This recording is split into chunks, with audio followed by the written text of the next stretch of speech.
আমাদেরকে জান্নাতুল ফেরদাউস নসিব করে সবাইকে আমিন। আসসালামু আলাইকুম ভাইরা, আপনারা একটু ধৈর্য ধারণ করে ইশারাতে কথা বলুন, আওয়াজ না করে সবাই ইশারায় কথা বলুন।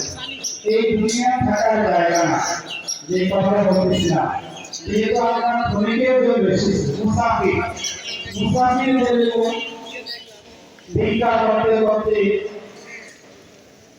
কোনো একটি সময় সে তার বাসা বাড়িতে গিয়ে অবস্থান করে শেষ ঠিকানা দেওয়া তার দুনিয়াবি ঠিকানা যেটা বাড়ি সে তার বাসায় চলে আসে। অথবা যে মুসাফির করে সফর করে তারাও যে যেখানে যায় কোনো না কোনো একদিন আবার তার বাসা বাড়িতে চলে আসে। ঠিক আমি আর আপনি মুসাফির।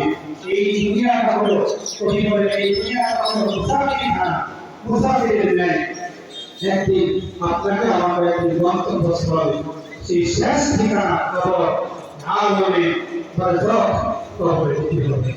বিদেশ যাওয়ার জন্য ইমিগ্রেশন কাউন্টার যেখানে গেলে আর ফেরত আসে না, বিদেশে যাওয়াটাই নিশ্চিত। সেই ইমিগ্রেশন কাউন্টার হলো কবর। এই কবরের ভিতরে যাদেরকে রাখা হবে সে আর কোনোদিন ধরা ফিরে আসবে না। জাহান্নামীরা এরকম তিনটা ফরিয়াদ করবে, নাফরমানীরা তিনটা ফরিয়াদ করবে।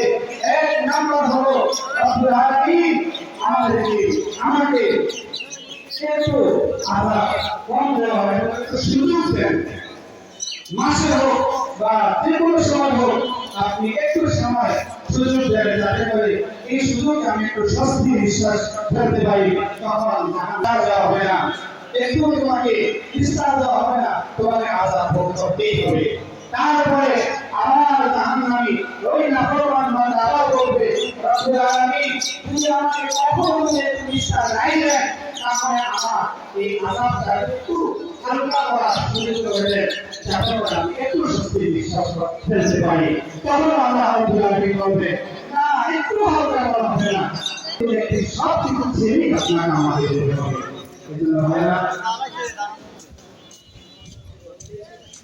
এখন ইনশাআল্লাহ জানাজার নামাজ শুরু হবে।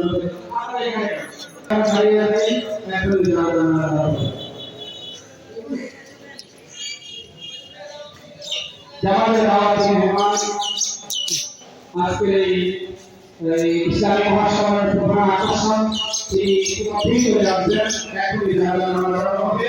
আপনার সকলে দাঁড়িয়ে নামাজ করে সকলে দাঁড়িয়েছেন, সকলে দাঁড়িয়েছে। এখনই জানাজার